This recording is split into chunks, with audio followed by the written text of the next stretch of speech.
Bonjour Monsieur Tanguy, nous sommes là dans les ors de l'Opéra de Toulon.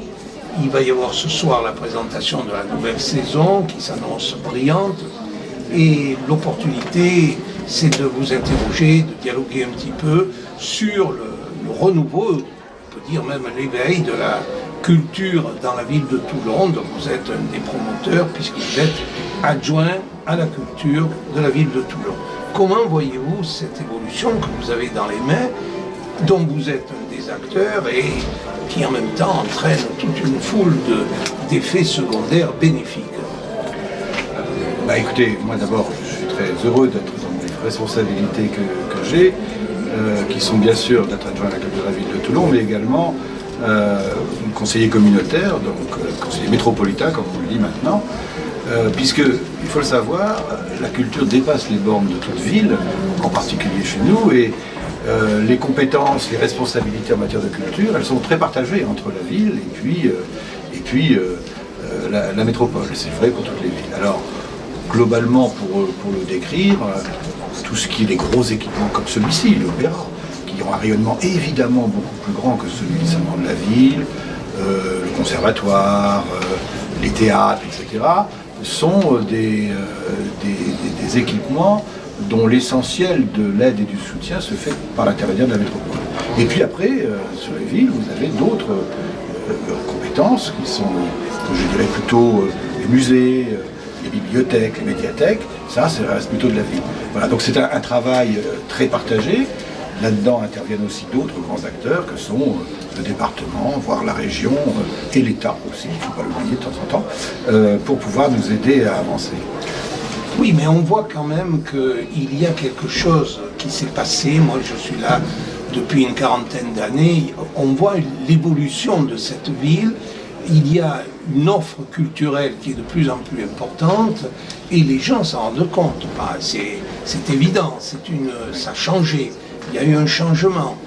Vous l'attribuez à l'évolution de la population, à l'urgence de ce genre d'activité culturelle qui fédère les populations et aussi à la volonté d'un maire. Évidemment, c'est évidemment très lié à une volonté politique, volonté du maire de Toulon bien entendu, volonté du président de la métropole qui est le maire de Toulon et des 11 autres maires, puisqu'il y a 12 villes. C'est de donner une vraie priorité à la culture dans toutes ses formes sur l'ensemble du territoire. Et de mettre en commun les forces quand on le peut, c'est exactement ce dont vous parlez quand on parle de la métropole, là où il y a besoin de gros budgets par exemple. Voilà. Évidemment, les choses ont beaucoup évolué. Ce que l'on peut remarquer, c'est qu'elles ont évolué dans différents aspects. La culture, globalement, c'est du patrimoine, de l'entretien du patrimoine, c'est les arts vivants, et là-dedans, j'inclus tout, la musique, le théâtre, la danse, qu'ils soient professionnalisés ou qu'ils soient associatifs également, parce que c'est très important d'aider les associations. Et puis, la troisième grand volet, on peut dire, c'est la lecture publique, qui est également très importante. On voit bien que c'est dans ces domaines-là, culturels, que les gens se retrouvent, que les gens peuvent, comment dirais-je, avoir du mieux vivre, aller chercher du lien social. Du lien social, aller chercher peut-être aussi les connaissances qu'ils n'ont pas et qu'ils souhaitent avoir, aller rencontrer d'autres personnes, aller rencontrer d'autres formes d'expression. Et c'est pour ça que ça a été une priorité majeure du mandat actuel, une priorité politique d'Hubert Falco, qu'il avait déjà entamé d'ailleurs depuis ses précédents mandats. C'est parfois un peu long, parce que quand on rentre dans des chantiers lourds, ça prend du temps, mais c'est un investissement pour l'avenir, pour nos enfants. Exactement, c'est un investissement. Et puis n'oublions pas qu'on a aussi essayé d'y attirer aussi les énergies privées, entre guillemets. Regardez, dans la rénovation du centre ancien de Toulon, on a renouvelé la rue Pierre-Sémar, qui était une rue transversale, et pour lui donner une connotation un peu culturelle, en demandant à des gens qui sont dans ce type de business, puisque c'est quand même, ça reste des commerçants. C'est une économie. Mais c'est une économie et de faire découvrir de nouvelles choses. C'est aussi là que, par exemple, on a construit ou rénové entièrement un bâtiment pour pouvoir donner à l'opéra des espaces plus moderne pour pouvoir permettre à l'administration de s'y trouver et puis surtout d'avoir une belle salle de répétition pour les chœurs dans cette rue-là.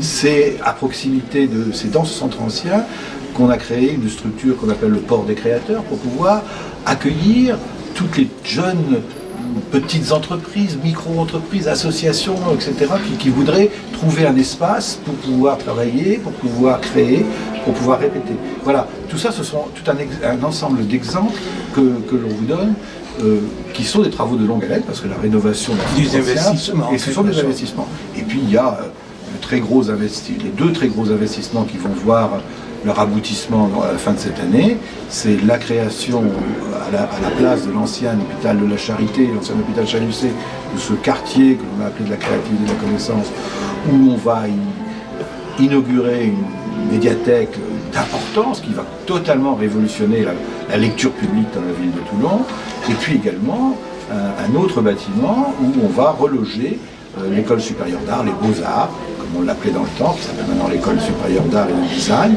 pour pouvoir permettre aux étudiants de suivre un cursus artistique dans de bonnes conditions. Et cette attractivité, ce renouveau a été noté, puisqu'on a vu par exemple qu'une très grande école d'art parisienne qui s'appelle l'école Camondo, les spécialistes savent ce que ça veut dire, a décidé de venir à Toulon, dans ce quartier-là, pour y ouvrir une annexe, entre guillemets. C'est la première annexe que cette école-là, et ça nous fait effectivement grand plaisir, et ça renforce justement cette volonté de promouvoir et d'améliorer l'offre. Voilà, une culture qui n'est pas élitaire non plus, et qui s'adresse à tout le monde. Bien sûr. Y compris des publics un peu défavorisés, des publics des quartiers un peu sensibles. Et ce qui est frappant, c'est que l'INSEE a souligné une spécificité de Toulon depuis quelques années, c'est l'importance de la vie associative. Donc vous êtes d'ailleurs en charge, puisque vous subventionnez plus de 200 associations culturelles ou sportives. Alors des associations, moi dans ma fonction principale, je m'occupe de la culture physique, c'est notre service, c'est le service des sports, enfin tout ça fait partie aussi des liens sociaux. De côté culturel, on a une centaine d'associations que nous aidons en financement, en subvention, parfois en prêt, en mise à disposition de locaux, de moyens, très régulièrement en logistique pour leur donner des estrades, des moyens de s'exprimer quand ils veulent le faire sur la voie publique. Voilà. Et puis n'oublions pas aussi quelque chose qui est très important dans la ville de Toulon, parce que c'est ancien, c'est le spectacle vivant, si j'ose dire. Dans la rue même. Dans la rue, mais avec des institutions et des institutions qui sont maintenant reconnues. Château-Vallon, bien entendu, qui est à la porte de Toulon. C'est au Lioul, mais enfin, voilà, c'est le territoire métropolitain. Absolument. Le Théâtre Liberté, qui est là depuis 5 ans maintenant, qui sont une grande réussite, qui sont à des taux de fréquentation de plus de 90% avec des offres extrêmement variées, et qui ont les deux obtenu le label scène nationale de l'État, alors que ce sont des créations effectivement locales. Et c'est une des dernières grandes créations de théâtre de ville en France. Exactement. Parce que c'est de plus en plus difficile. Et la culture a tendance à s'expatrier sur les côtés. Exactement. Alors c'est pour ça qu'on avait un vrai besoin, une vraie volonté de trouver une place entre les très grosses métropoles environnantes, que ce soit Marseille, qui est en fusion permanente, culturelle, bien entendu, et puis Nice de l'autre côté, mais on estimait que pour tous les habitants du Var et d'ailleurs qui drainent aussi un petit peu des Bouches-du-Rhône, etc., il y avait la place pour pouvoir présenter une offre culturelle variée. On peut aussi rajouter les centres d'art que nous avons. La Villa Nova est quand même maintenant un équipement reconnu, non pas nationalement mais internationalement, avec son festival, et puis son festival de photographie et de mode qui vient d'avoir lieu, mais également ce qu'ils produisent depuis 3 ans l'été avec leur festival de design qui était absolument remarquable. Et le centre de la Villa Tamaris également, qui est sur le territoire de la Seine, qui est un tout petit peu plus excentré, mais qui a des espaces remarquables aussi pour faire une présentation et une offre culturelle, visuelle magnifique. Alors, M. Tanguy, tout ça coûte cher. Bien sûr. Je pense que M. Falco est conscient de l'urgence de la culture. C'est un investissement, comme vous l'avez dit, c'est aussi une protection face à la violence urbaine, qui est un des gros problèmes alors qu'il dépasse Toulon. Et en tant que responsable donc, de cette action, est-ce que vous lui voyez aussi un sens qui n'est pas proprement de la consommation du spectacle, du divertissement, mais un sens presque d'éducation à la vie en commun, au respect des uns des autres? Évidemment, c'est une des raisons pour lesquelles, par exemple, sur la ville de Toulon, aucun des équipements muséaux ou d'exposition ne sont payants. Ils sont tous gratuits. Le seul qui est payant, c'est le musée de la Marine, mais qui ne dépend pas de la ville, comme vous le savez, c'est un musée national. C'est pour ça aussi que, pour les théâtres, les prix pratiqués pour le public sont très abordables pour une grande partie, en particulier pour les jeunes, pour les anciens.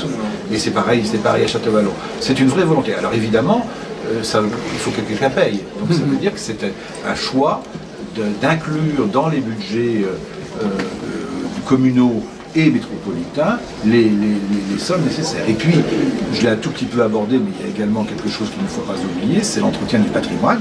Un bâtiment magnifique comme celui-ci, ça demande de l'entretien. L'année prochaine, nous entreprendrons la réfection du foyer Campra complètement, qui est un très très beau bâtiment classé monument historique qui date de la fin du 19e siècle. Mais c'est le cas également pour tous les autres équipements. Château-Vallon, par exemple, c'est des bâtiments qu'il faut entretenir. Je viens de parler de l'école des Beaux-Arts. On lui construit un bâtiment tout neuf. C'est rare. Je crois que c'est la seule fois en France depuis longtemps que ça se pratique. Et qui va nous permettre également d'agrandir le conservatoire de Toulon. Conservatoire de la métropole, conservatoire régional et le plus grand de France. Près de 3500 élèves. C'est quand même quelque chose. Eh bien écoutez, c'est sur ces paroles d'avenir optimistes et aussi sur le constat reconnu d'un effort qui est maintenant assimilé par les Toulonnais que nous nous quittons.